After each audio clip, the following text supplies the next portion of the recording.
Welcome. Thank you for joining me.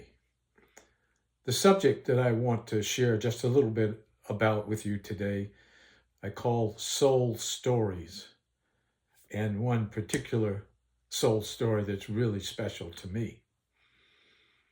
When I'm in a very peaceful, open-hearted, compassion-filled space, sometimes I get a glimpse into what seems to be the human soul. And in that glimpse, I've seen something that I want to share with you today. What I saw, I see it in myself, I see it in other people, in the center of their souls. We all have, all of us, no one is exempt. We all have a set of stories.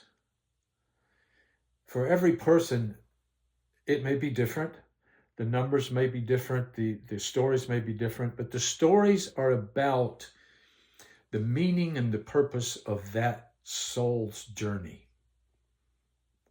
And they are very powerful stories that once you access one or two or three or any of them, they begin to live into your life, into your daily experience, into your emotional life, your mental life, your physical life, your spiritual life. They're powerful stories. And they speak from the soul to the soul, and they manifest in all kinds of wonderful ways in your life. One that has been in my awareness for at least 50 years is the one I want to share with you now. This story comes out of feudal Japan when the samurai were at their peak. Now, the samurai were a very special group of men. I know there's a great downside to samurai. I'm not going to talk about that today. This is part of the real gift that they had to offer.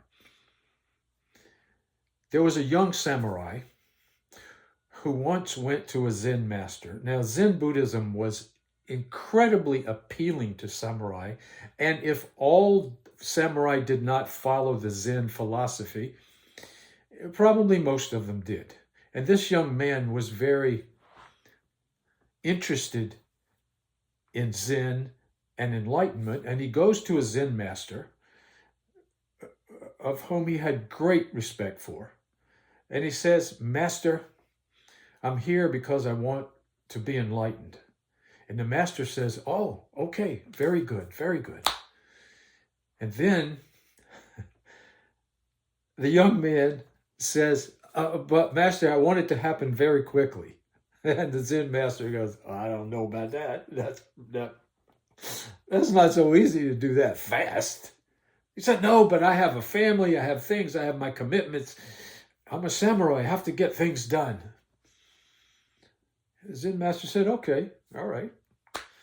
Meditate for 3 months, every day the way I described to you, and then come back to me and tell me what happened." So the young man went, he followed the directions for 3 months. Every day he did the meditations as the master told him to do. He came back at the end of 3 months. The Zen master says, "All right, my son, what happened?" He said, "Nothing, master. Nothing has happened." Zen master said, "All right, let's do it again, more intensely, for 2 months." So he goes away. He comes back after 2 months, same result. Nothing's happening. He did it for a third time, a month. The master said, "All right, one more time, a month, do it." He comes back. Absolutely nothing is happening. And so the Zen master looks very deeply into this young man's heart and soul. And he says, "All right, my son, I want you to meditate for 3 days as intensely as you can. If at the end of the third day you are not enlightened, kill yourself."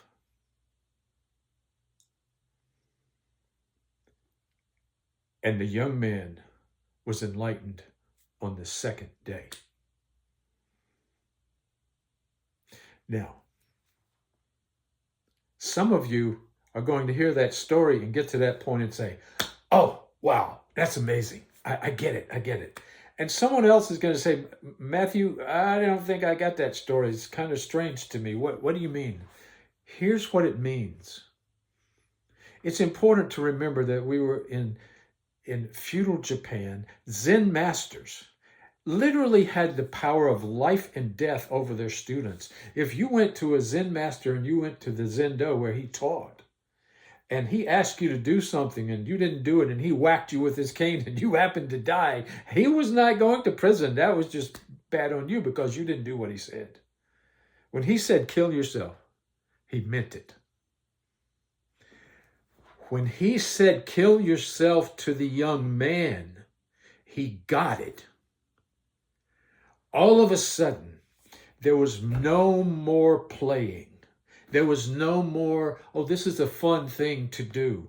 There was no more, I'll try it and see if I like it. There was no more what we might call today dilettantism, which is rampant in our society, psychologically and spiritually. People approach those two subjects as if they're play.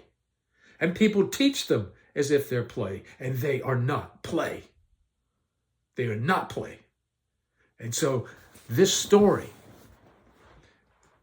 about this young man, he became enlightened when for him, he realized that for him it was a matter of life and death. Life and death. That's how serious he took it.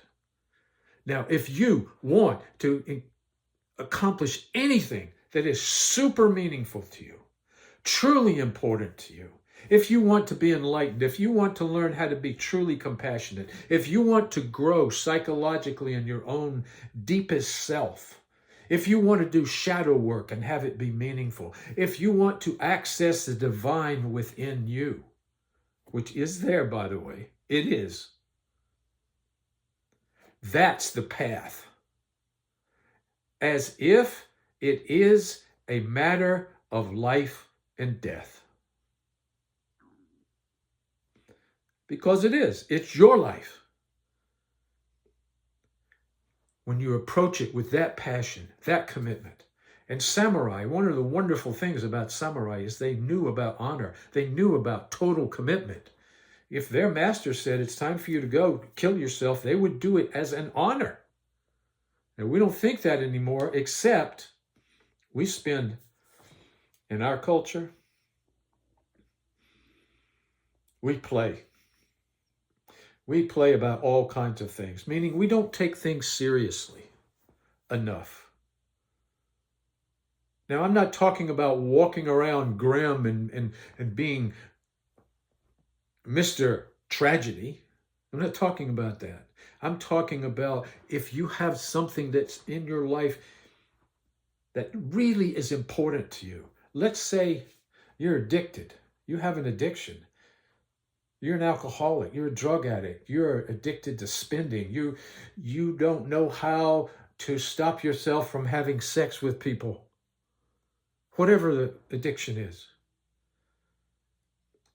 It's driving you crazy. And you want a path out. Whatever path you choose, if it is going to be given even half a chance, needs to be approached the way that young man approached those 3 days. Every other month, there were 3, there were 2, there were 1. There's 6 months he worked at this, and not a frickin' thing happened because his heart was not in it. Now, I said it was a soul story. Here's the thing. When I first heard that story about 50 years ago, I felt I was hearing sacred scripture. That's one of the signs that you are hearing a soul story, that there are stories that circulate around in your life. And when one shows up for you and you listen, something inside starts to come alive. It's saying, wait a minute. Wait, that story somehow moves me. And then some other story that's so meaningful for someone else has nothing to say to you. but for them, it changes their lives. That's fine. Listen for your own. Listen for your own soul story. Simply speaking, if you want to hear your soul's stories, if you want them to synchronicitously